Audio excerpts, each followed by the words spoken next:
Welcome back to Mosaic. We're joined by Naomi Tucker, Executive Director of Shalom Bayit, and Zafira Derbulik-Malaya, Youth Education Coordinator. Before the break, we were talking about the ways in which the rabbis interact with Shalom Bayit, and I think there was just more of that we wanted to let people know about. Well, there's one really significant thing that some local congregations are working on that has actually become a nationally highlighted program, which is congregational protocols on abuse prevention. And there is one synagogue in the Bay Area that has enacted such protocols, and several others that are working on them, so that when a situation of domestic violence arises within a congregation, the leadership is prepared to respond. And really, congregations are the front lines of where abuse is responded to, because by the time someone comes to us, they've already tried to usually tell their friends or get support from their rabbi. So we really want all of those different places in the community to be prepared to respond to both survivors of abuse and also to perpetrators who are seeking help for their family or their safety. And do you work with perpetrators, or are you only with somebody who is a victim of domestic violence? We don't specifically work with perpetrators. We provide counseling, support groups, our toll-free 866 Shalom 7 helpline, where women can call and get help throughout the Bay Area, and also a lot of advocacy to help women get support within the community. One thing we do for perpetrators is that we work with rabbis to provide a community accountability process and what we call a teshuvah process, which is the healing and sort of return to self that we hope will happen for perpetrators. And in Judaism, there's actually a very clearly spelled out process of teshuvah, or repentance as it's sometimes translated, that involves taking responsibility for your actions and what you did, apologizing, but not in a way that most battered women experience, which is a cycle of violence where there's many apologies and then a return to the abuse, but in fact taking responsibility in a way that stops the behavior so that it doesn't happen again. And that is what Judaism has to say about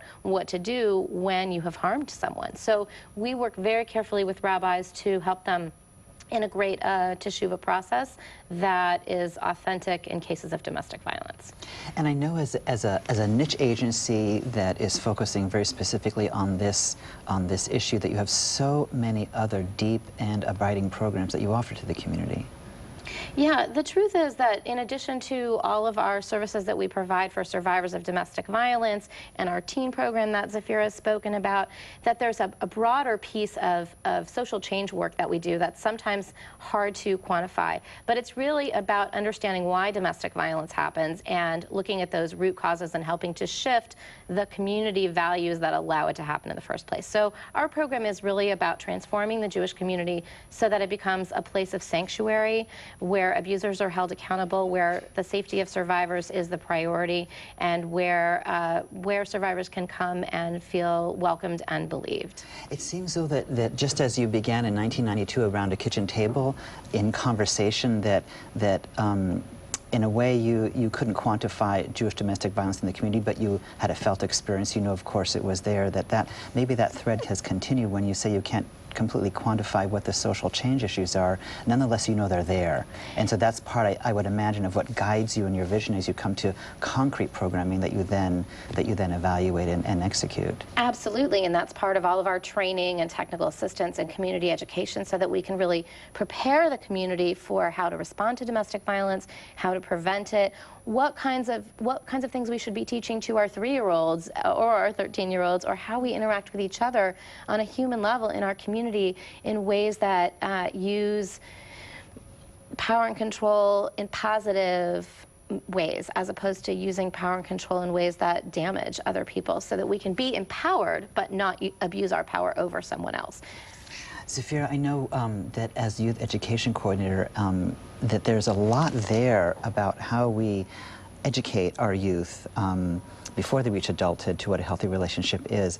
We have to take a break in just a couple of minutes, but can you start us out by just letting us know a little bit about what's brought you to this particular work, and why, from your vantage point, it's so important to reach people in this way?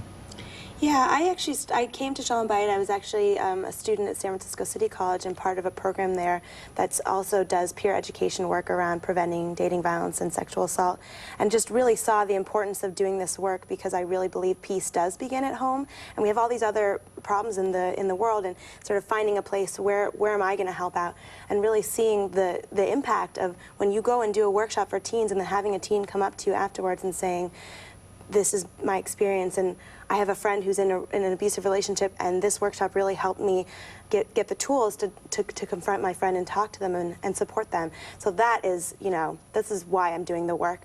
And also just seeing this issue really impact my peers, and seeing my friends who never had these types of workshops when they were young people, and really wanting to give my peers the opportunity to talk about preventing dating violence and about healthy relationships in a really safe environment is just really important to me. And thanks to the Hadassah Foundation, we actually got a planning grant this year to do work with young adults, which we haven't done before, to do prevention work with young adults. Fantastic. We're going to take another quick break. Please join us when we return to Mosaic.